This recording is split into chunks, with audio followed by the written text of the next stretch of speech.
মরিচ গাছ দেখতে পাচ্ছেন, মরিচগুলো খুব ভালো হয়েছে। তো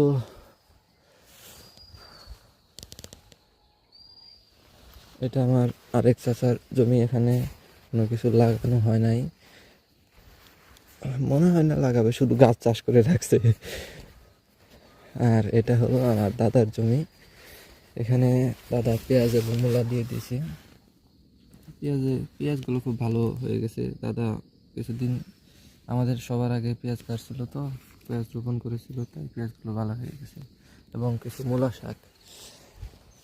তো আমরা এগোই আমাদের সেই কাঙ্ক্ষিত জমিতে, দেখি। আর আমাদের এখানে সঠিক সময় ধান কেটে ফেলা হয়। তো গতবার আমাদের এই জমিতে ধান কেটে ভুট্টা লাগানো হয়েছিল, এবং এটা আমার ছোটো দাদার জমি, এখানেও ধান কেটে